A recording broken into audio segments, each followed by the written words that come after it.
Hello everyone, welcome to SCube TV. I am your host Rajni Bharara, and today I have with me a very special guest on the show. He is a doctor, yes, he is a pediatrician, and his name is Dr. Mukesh Baghe. Today on the show, we are going to speak with him about immunization and vaccination for kids. So if you have any questions or any queries, well, I'm going to ask all those questions and queries to Dr. Mukesh, and he is going to answer all the confusions and make all the confusions clear in today's episode. So without further ado, let's welcome him to SCube TV. Dr. Mukesh, welcome to SCube TV. नमस्ते। नमस्ते। तो इसी के साथ मैं आपसे सबसे पहले सवाल जो है वो ये पूछना चाहती हूँ, क्योंकि कोरोना का दौर चल रहा है और कोरोना का टाइम चल रहा है और जबरदस्त पैंडेमिक है, तो ऐसे टाइम पर सबसे ज्यादा खतरा जो था, पहले ऐसा कहा गया था, फर्स्ट वेव में ऐसा कहा गया था कि बुजुर्गों में, फिर ऐसा कहा गया सेकेंड वेव में कि यूथ पर है, लेकिन अब थर्ड वेव में ऐसा कहा जा रहा है कि बच्चों पर जो है वो ज्यादा खतरा है। तो मैं आपसे पूछना चाहूंगी कि ऐसे दौर में क्या हम अगर हमें बच्चों को डॉक्टर्स को दिखाना है तो हम ऑनलाइन सेशन के थ्रू बच्चों को दिखा सकते हैं? क्या वो सेफ रहेगा अगर हम ऑनलाइन कंसल्टेशन लेना चाहते हैं डॉक्टर से बच्चों के लिए? तो जी बिल्कुल। पहले तो मैं ये बता दूं, जैसे बताया ना कि खतरा पहले बताया गया था एडल्ट को है, फिर यूथ को है, अब बच्चों को है। तो उसमें जो लोग मिनिमली एक्सपोज्ड थे पहले एडल्ट जो बुजुर्ग लोग थे वो एक्सपोज नहीं थे, कोई भी एक्सपोज नहीं था। उसके बाद में लॉकडाउन हुआ, यंग एडल्ट भी एक्सपोज नहीं हुए, फिर बच्चे भी एक्सपोज नहीं हुए। अभी जो मिनिमम एक्सपोजर है वो बच्चों का है। सो अब सबसे ज्यादा चांसेस बच्चों को इसीलिए हुआ क्योंकि वो एक्सपोज नहीं हुए उससे पहले, तो अब बच्चों का चांसेस ज्यादा है इन्फेक्ट होने का। दूसरी चीज, जैसे ऑनलाइन कंसल्टेशन की बात है, तो yes we can do online consultation. In that video consultation is better than audio consultation. Just telephonic consultation से वीडियो कंसल्टेशन बेटर रहेगा, क्योंकि उसमें एक बार पीडियाट्रिशियन आपके बच्चे को देख सकता है। By the looks itself we can identify many things, how baby is feeling, how baby is. But doctor Mukesh, मेरा एक और सवाल यहाँ पर ये है कि लेकिन अगर बच्चों को हम डॉक्टर के पास ले जाना चाहें तो क्या वो ज्यादा बेनिफिशियल रहेगा या फिर ऑनलाइन कंसल्टेशन ज्यादा बेनिफिशियल रहेगा? हाँ ma'am, physical consultation is all time best, nothing can match. But during the COVID pandemic period, to avoid the exposure, we can do it on video consultation by measuring the risk and benefits. So video consultation will be better in that case. Okay. And all the people, those who are having this confusion that whether online consultation will be beneficial or not, I think you have cleared the confusion out, and online consultation for their kids is much beneficial than going to the doctor. Definitely there's risk and benefit. Suppose if you are going to the clinic or hospital, always there is a chance of infection. So to avoid that, that is the major risk. To avoid that major risk, we can have video consultation. Thank you so much for answering this question. Now Dr. Mukesh, I would like to move to my next question. So next question मेरा ये है कि what would you say to the parents about self medication in kids? जो कुछ parents होते हैं जो self medication देते हैं बच्चों को, तो उसके लिए आप क्या कहना चाहेंगे? Actually, self medication is a really bad thing. It's a really bad thing, and that too. What to say? People see on the social media, or they will do the self Google and all, and starting the medication. I don't think so. It's good. It's really a bad idea. It should not be followed. But doctor, यहाँ पर question ये है कि जैसे आप जानते हैं कि अभी जब कोरोना बहुत तेजी से बढ़ गया था और हमारी देश की हालत जो थी वो बहुत खतरे में थी और बहुत बुरी थी, तो उस टाइम पर ऐसा था कि किसी को भी बुखार आता था तो डॉक्टर से कंसल्ट करने से पहले they used to take paracetamol, they used to take all those medicines, जो भी हम जो डॉक्टर्स और पेशेंट्स को बता रहे थे, तो वो दूसरे अपने फ्रेंड्स और अपने रिलेटिव्स से सुनकर वो खुद भी मेडिसिन ले रहे थे. Exactly. Yeah, it happens. Actually, main thing is that by self medication we cannot judge how big the problem is. समस्या कितनी बड़ी है पता ही नहीं चलेगा. इंसान को खुद दवाई लेते रहेंगे, फीवर आया गया, फीवर तो होगा, लेकिन उस दौरान उसमें लोगों ने ये समस्याएं भी फेस की. कि वो समस्या इतनी बढ़ गई थी जब तक वो कंसल्टेशन के लिए गए, फिजिकल कंसल्टेशन या ऑनलाइन कंसल्टेशन, सेल्फ मेडिकेशन के बाद में जब आउट ऑफ कंट्रोल हुई स्थिति, तो then they people go to the medical, I mean physician और एनी अदर डॉक्टर। वहां पे जाके पता चला कि सिचुएशन अनकंट्रोल्ड है, अनकंट्रोल्ड। तो सेल्फ मेडिकेशन इसलिए खतरनाक है, और बच्चों में सेल्फ मेडिकेशन इसलिए खराब है क्योंकि बच्चों का जो डोज होता है उसी का सारा सब कुछ जो ट्रीटमेंट में जो मेन रोल होता है वो डोज का होता है। बच्चों का डोज वेट के अकॉर्डिंग रहता है, अब वेट के अकॉर्डिंग डोज कितना देना है दैट पीडियाट्रिशियन कैन डिसाइड, या आप लोग हर कोई तो डिसाइड नहीं कर सकता है ना उस चीज को कि कितना डोज देना है मेरे को। डोज प्रॉपर जाएगा तो मेडिकेशन करते रहो, कोई फर्क नहीं होगा। डोज ज्यादा चला गया तो there may be toxicity, so it's not good. Okay, तो लेकिन डॉक्टर यहाँ पर कोई ऐसी मेडिसिन है या कोई ऐसी मेडिकेशन है बच्चों में जो आप रेकमेंड करेंगे कि अगर ये सारी दवाइयां जो है, ये सारी मेडिसिन जो है वो आप दे सकते हैं, इसमें खतरा नहीं है, लेकिन और मेडिसिन ना दे? इवन फीवर के लिए पैरासिटामोल दे सकते हैं, उसमें खतरा नहीं रहता है। उसका डोज जो प्रोफाइल है, आई मीन टॉक्सिसिटी का जो डोज का limit, toxicity and normal therapeutic dose है, उसमें बहुत ज्यादा डिफरेंस रहता है, तो उसकी टॉक्सिसिटी होने के चांसेस कम है। तो पैरासिटामोल सिंपल फीवर के लिए दे सकते हैं, after that you can consult. Emergency case में फीवर है तो दे सकते हैं वो चीज, और इससे ज्यादा मैं एडवाइस नहीं करूंगा। If you can, please give a general health advice for the kids to build immunity, especially at these times. ये समय ऐसा है कि जब हमें immunity की बहुत ज्यादा जरूरत है। तो बड़े लोगों को और बुजुर्गों को तो पता है कि क्या करना है। The young people and the older people, they know how to build their immunity and what to do. But for the kids, how should they build their immunity? What would you like to tell the parents? Okay, it depends on the parents. Actually, it's a hard task for the parents to handle the babies and to feed them properly. Basic thing is that just we need to give the babies homemade food and fresh food. Suppose if we are preparing now, then we can have it 1 or 2 hours, and that food we cannot have in the evening. That's the main thing. During this season, let's say it's a rainy season right now, and the COVID risk is also there. So fresh food, and we should include the fruits in that. Daily fruits, 1 or 2 fruits. And other things we can have sprouts in that. Sprouts and other things, just homemade food, only homemade food, no outside food allowed. That itself will boost the immunity. And minimum 1 or 2 hours play is must. 1 to 2 hour play is must. At this COVID time, due to the lockdown, people are not going to the park and all. So I think so. Home games with the parents. The parents, we can play. Parents, father, mother, they have to spend some time with the kids to play, to increase their physical activity. Nowadays, I have seen many children. They are facing the problem. Even 4-5 year children are facing problem. वो क्या करें? घर में कुछ करने कोई नहीं है, बोर हो रहे हैं हम। तो फादर मदर को, ग्रैंडफादर, जो भी है फैमिली मेंबर को, उनके साथ में खेलना चाहिए, समय देना चाहिए, ताकि उनकी फिजिकल एक्टिविटी इंप्रूव हो। एंड स्टडी तो साथ में है ही, फिजिकल एक्टिविटी ज्यादा होगी और होम में फूड होगा, that will improve the immunity. Okay, so मतलब ऐसा कुछ बहुत खास नहीं करना है, just you have to give the fresh food and seasonal fruit, and उसके बाद physical activity should be there for at least an hour or 2. Yes. That's all. That is enough.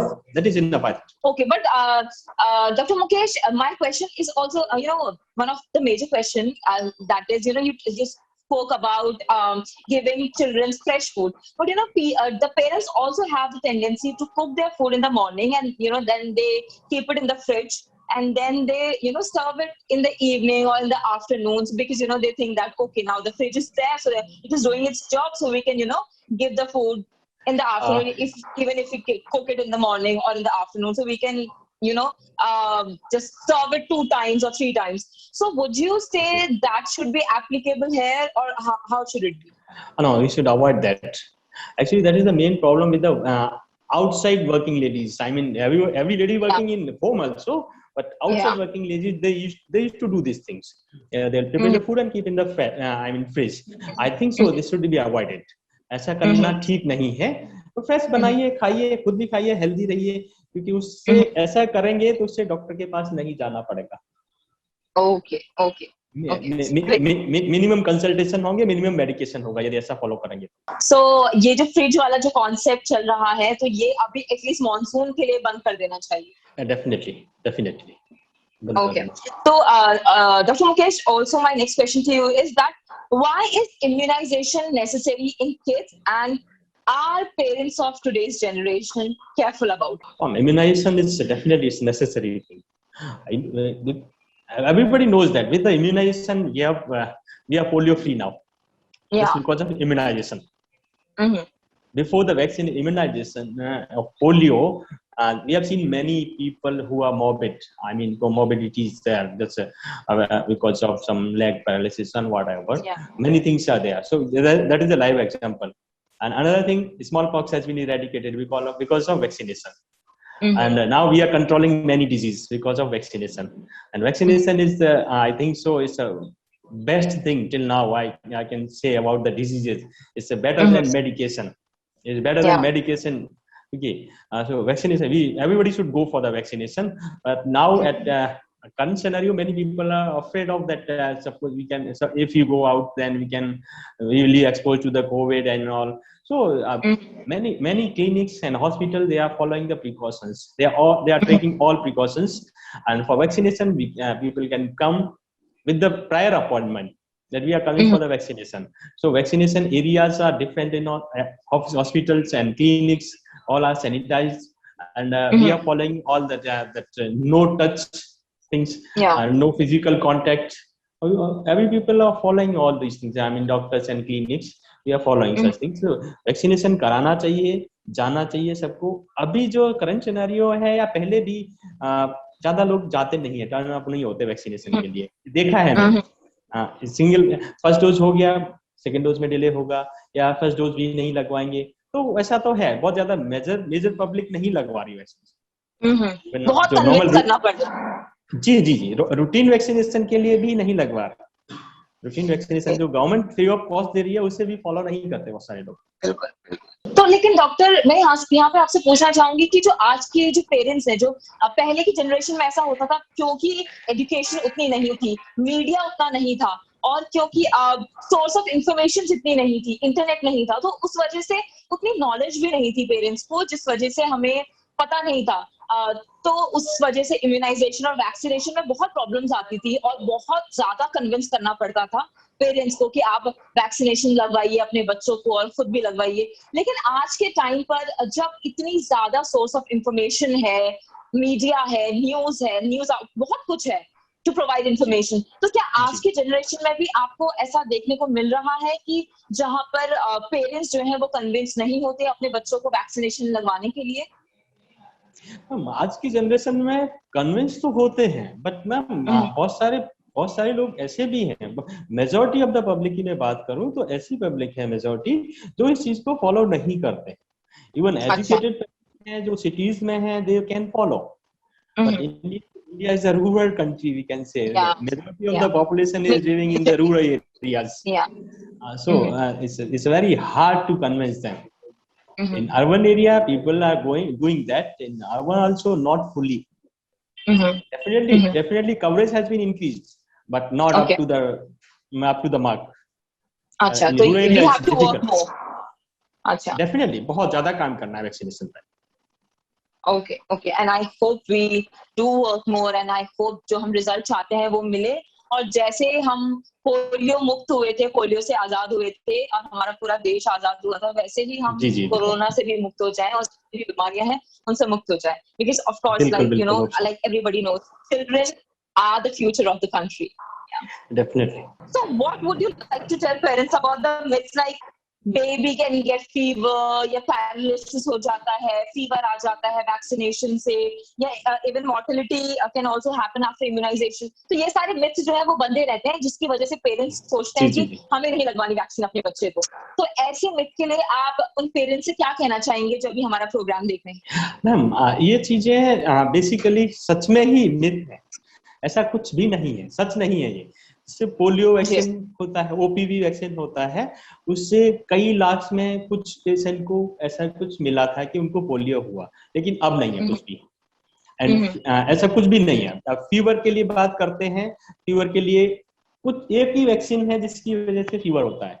Single vaccine, that too we are giving in combination. अब तो वो उसका भी ए cellular component आ गया है। Pentavalent जो वैक्सीन होता है उसमें पर्टुसिस कंपोनेंट होता है। पर्टुसिस का होल सेल वैक्सीन होगा, उसकी वजह से फीवर होगा, ड्यूरेशन होगा और स्वेलिंग होगी पेट में। अदरवाइज किसी भी वैक्सीन से फीवर नहीं होता। उसका भी सॉल्यूशन है, अभी जो है ए सेलुलर वैक्सीन है, उससे फीवर नहीं होता है, ना पैरालिसिस होता है किसी से, ना फीवर होता है किसी से, ना और कोई समस्या होती। ऐसा कोई भी परेशानी नहीं है। यदि ऐसा होता तो जो एजुकेटेड लोग लगवा रहे हैं, सारे डॉक्टर्स अपने बच्चों को वैक्सीनेट करते हैं, क्यों करते? जी क्यों करते? सारे डेवलप्ड कंट्रीज कर रहे हैं, एजुकेटेड लोग सब कर रहे हैं। डॉक्टर अपने बच्चे को वैक्सीन लगवाएगा तो ऐसे सोच के थोड़ा ना लगवाएगा कि मेरे बच्चे को ये हो जाएगा। बिल्कुल बिल्कुल। इवन कोविड वैक्सीनेशन हुआ तो सबसे पहले डॉक्टर्स का हुआ था। Even I got vaccinated in January itself, January and February, both doses for me. So experiment थोड़ा ना लेगा कोई भी डॉक्टर, ऐसा थोड़ा ना। गवर्नमेंट भी ये नहीं चाहेगी कि हमारे बच्चों को कोई दिक्कत हो या हमारे डॉक्टर्स को कोई दिक्कत हो, तो वैक्सीनेशन तो कराना चाहिए। इसीलिए सबसे पहले डॉक्टर्स ने लिया। नथिंग लाइक दैट, ऐसा कुछ भी नहीं है कि जिसकी वजह से डरे पेरेंट्स कि टीकाकरण से पैरालिसिस होता है या टीकाकरण से बुखार बहुत ज्यादा आता है या और कोई समस्या होती है। ये सब मिथ है, गलत धारणाएं हैं। इनको छोड़ना होगा सबको और वैक्सीनेशन के लिए आगे आना होगा। क्योंकि यदि किसी बच्चे को मैंने निमोनिया का वैक्सीन लगाया है, उसको निमोनिया सीवियर नहीं हुआ कभी, हो सकता है वैक्सीन की कॉस्ट होगी कुछ भी, बट उसका ट्रीटमेंट यदि निमोनिया हो जाता है तो जो उसकी कॉस्ट होगी ना, उससे बहुत कम होगी वैक्सीनेशन की कॉस्ट। हमारे देश में सबसे बड़ा फैक्टर कॉस्ट है। किसी भी वैक्सीनेशन के लिए कॉस्ट बहुत बड़ा फैक्टर है, तो कॉस्ट उसकी ट्रीटमेंट से बहुत कम होती है। तो लगवाना चाहिए वैक्सीनेशन, और ऐसा कुछ भी नहीं है जो कि मान के चलते हैं।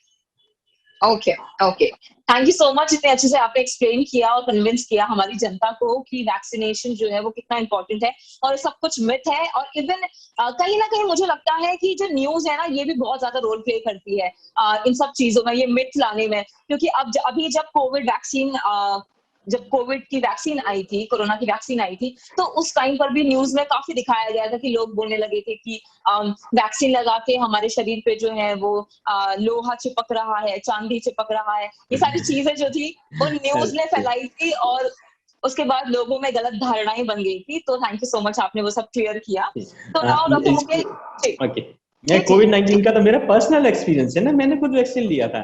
जनवरी में फर्स्ट डोज हुआ था मेरे पास। नथिंग हैपेंड टू मी, कुछ भी नहीं था, सिंपल साइड पेन था, दैट्स ऑल, और कुछ भी नहीं था। और सेकंड डोज में भी कुछ भी नहीं हुआ। तो ऐसा कुछ नहीं है। कुछ लोगों को बॉडी अलग होती है, थोड़ा सा फीवर आएगा, कुछ लोगों को कुछ भी नहीं होगा, बट मेजर इशू कुछ नहीं। ओके, बस अपना हेल्दी खाइए, फिट रहिए और कोई इशू नहीं।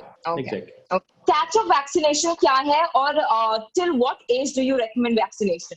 कैचअप वैक्सीनेशन जैसे किसी का वैक्सीन छूट जाता है, schedule has been decided by IAP, Indian Academy of Pediatrics, and Indian government, and just according to the schedule we have decided कि इस समय हमें ये वैक्सीन लगवाना है। जैसे वैक्सीन हमें लेना है 6 वीक पे लेना है, 10 वीक्स पे लेना है, 14 वीक्स पे लेना है, ठीक है ना। जब किसी का छूट जाता है, किसी भी कारणवश छूट जाता है, तो उसके लिए रीशेड्यूल किया जाता है उन सब चीजों को। जब ये छूट गया है तो उसके अकॉर्डिंग हम जो करंट एज है उसके अकॉर्डिंग शेड्यूल डिसाइड करेंगे। तो ये अलग अलग वैक्सीन का अलग अलग होता है, सबका शेड्यूल अलग अलग चलता है फिर। और जैसे अर्ली जब बहुत ज्यादा गैप नहीं है तो उसी सेम शेड्यूल को फॉलो कर लेंगे कि हाँ 1 मंथ के गैप पे हमें ये वैक्सीन देने हैं। Catch up vaccine it depends on the vaccine, सबका अलग अलग होता है, सारे वैक्सीन का अलग अलग होता है, लेकिन कराना चाहिए। कैचअप वैक्सीन में कुछ वैक्सीन के डोजेस हमारे कम हो जाते हैं, कुछ वैक्सीन का ये हो जाता है कि अब ये लगाना ही नहीं है, इससे एक्सपोजर हो चुका होगा तो उसको लगाना नहीं है, ऐसी चीजें भी रहती हैं according to the vaccine, catch up vaccination. Okay, तो वो एक लंबा टॉपिक है, उसको हम पढ़ के बता सकते हैं, दिखा सकते हैं, किसी को दे सकते हैं। यहाँ पर डिस्कस करना इतना ज्यादा पॉसिबल नहीं होगा, बट हाँ कैचअप वैक्सीनेशन होता है, सब चीजें करते हैं। Even I am doing the rescheduling of vaccination. किसी पेरेंट्स का होता है कि हाँ भाई हम नहीं आ पाए या किसी भी कारण, बस अभी तो बहुत ज्यादा लोगों का हो गया कोविड-19 लॉकडाउन में। ओके, तो लेकिन डॉक्टर मुकेश, यहाँ पर एक और सवाल ये है कि क्या वैक्सीनेशन लगवाने की कोई एज कैटेगरी होती है, या किस एज कैटेगरी तक आप रेकमेंड करते हैं vaccination, specially kids? Vaccination schedule है basically up to 5 year fix schedule है, 5 ईयर एंड 10 ईयर तक। जैसे बर्थ में लगाएंगे, हम बर्थ में कुछ वैक्सीन देंगे at the time of birth, TB का वैक्सीन देते हैं BCG, और पोलियो की दवा देते हैं। उसके बाद में 6 वीक्स में हम पेंटावेलेंट वैक्सीन देंगे, और उसके साथ में निमोनिया का देंगे, रोटा वायरस का देंगे। देन 10 वीक्स पे हम देंगे, फिर 14 वीक्स पे देंगे, उसके बाद में 6 मंथ पे देंगे वैक्सीन, हम 7 मंथ पे देंगे, देन 9 मंथ पे देंगे हम vaccine, then 9 to 12 month vaccine देंगे, फिर हम 15 मंथ पे वैक्सीन देंगे। 15 to 18 मंथ होता है बेसिकली ना, उसमें वैक्सीन दिया जाएगा। And most of the vaccine till 2 year complete हो जाता है, most of the vaccination till 2 year complete हो जाएगा। देन 4.5 ईयर और 5 ईयर के आसपास में देना, देन 10 ईयर्स। ओके, इसका ma'am age according to the age schedule होता है, फिक्स शेड्यूल है उसका। उसमें किसी का शेड्यूल से छूट गया है तो उसमें हम कैचअप वैक्सीन में लेके चलेंगे उसको। ओके ओके, तो यानी कि कोई ऐसी बहुत ही हार्ड एंड फास्ट रूल नहीं है, और बाकी अगर कोई भी कंफ्यूजन है तो अपने डॉक्टर से आप सलाह मशवरा ले सकते हैं इन सब चीजों के लिए। बिल्कुल ma'am, that schedule has been decided with the maximum efficacy. Suppose if we are taking vaccine at that scheduled time, then we will have the maximum effect of that vaccine. Okay. Suppose if there is a delay or a delay in the schedule, there may be a decrease in the efficacy. There may be some changes. That's all.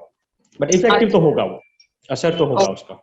What would you recommend regarding vaccination in the current pandemic when you know the parents are not willing to take their babies out for vaccination?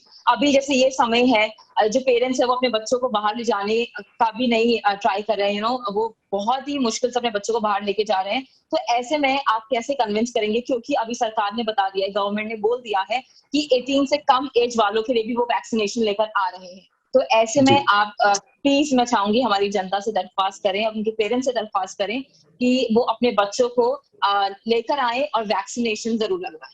जैसे मैंने अभी बताया आपको, जिसमें prior schedule से vaccination करा सकते हैं, प्रायर अपॉइंटमेंट लेके हम जा सकते हैं क्लिनिक पे। जो नॉर्मल वैक्सीनेशन है, नॉर्मल वैक्सीन शेड्यूल जो होते हैं रूटीन वैक्सीनेशन के लिए, आप पहले क्लिनिक पे अपॉइंटमेंट लीजिए, ले या हॉस्पिटल में कहीं पे भी जहाँ पे जाना है उसके अकॉर्डिंग जाएं, तो वहाँ पे सारे प्रिकॉशंस फॉलो होते हैं और अपना वैक्सीनेशन कराएं।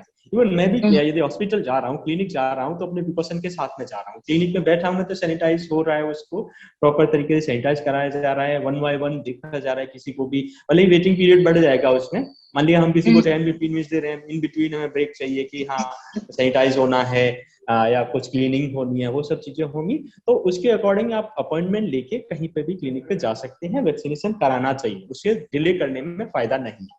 दूसरी, यदि गवर्नमेंट का वैक्सीन आ रहा है पीडियाट्रिक्स के बच्चों के लिए, वैक्सीन आएगा कोविड-19 का, तो मेरी सलाह यही रहेगी सबको लगवाना चाहिए, बिल्कुल सबको लगवाना चाहिए।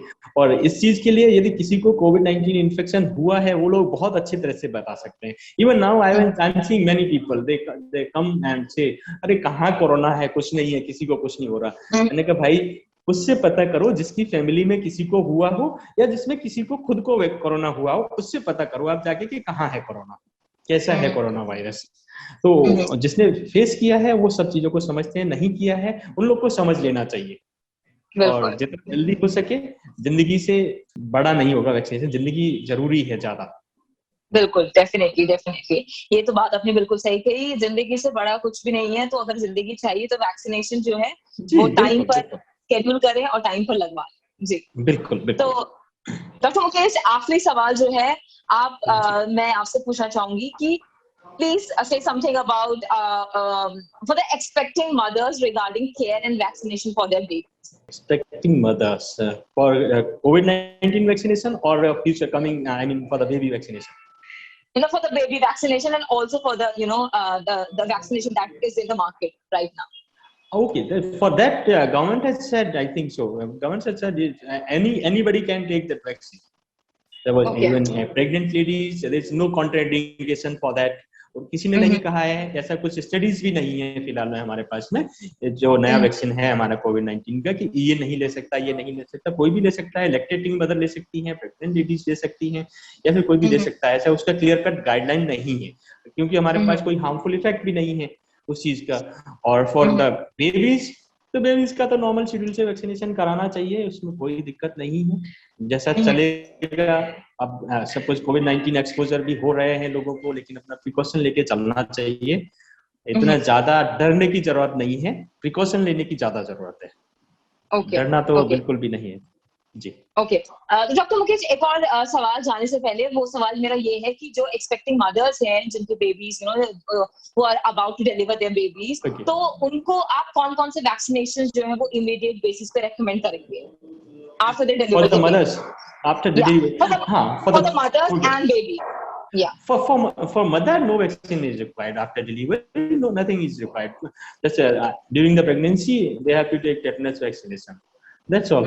Other things for the babies, at the time of birth, there's OPV, oral polio vaccine, BCG, that is for TB, tuberculosis, at the time of birth itself.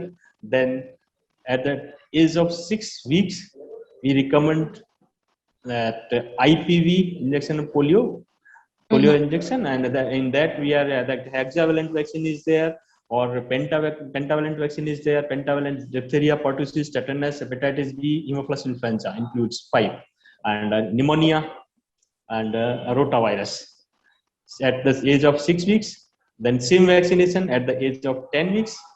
Then same vaccination at the age of 14 weeks. Okay. Simply we can say 1.5 months, 2.5 months, and 3.5 months. At the age of 6 weeks, at the age of 6 months, we have to go for the flu vaccine, and then 7 months again flu ka second dose. At the age of 9 months, we have to go for MMR, mumps, measles, and rubella. Or after 1 month, we can go for typhoid TCV conjugate vaccine, and hepatitis A after that, chickenpox vaccination, and after that we can booster dose of pneumonia vaccine at the age of 18 months, and booster dose of the diphtheria, hepatitis, pertussis and tetanus. That quadrivalent vaccine at the age of 18 months. Then many more vaccines are there. Schedule, we can say that. For that, and that till the age of 3.5 months, vaccine schedule is very simple. We have to follow that. After that, the parents can follow easily, because we will go at the age of 6 months, so they can follow easily. Before that, it's difficult to follow the schedule. So you actually have mentioned all the vaccines that are required until the age of 18 weeks. So 18 months. 18 months. Okay, 18 months. So thank you so much. Thank you so much for your, for all these information, which actually are very, very useful for the general public. So thank you so much, Dr. Mukesh, for taking out time and coming to the channel and speaking with us. It was so lovely chatting with you, and thank you so much for all the information that you provided in today's episode. Thank you again. Okay, thank you. Thank you. All right, guys, that's it from SQ TV. Keep on watching and do subscribe to the channel.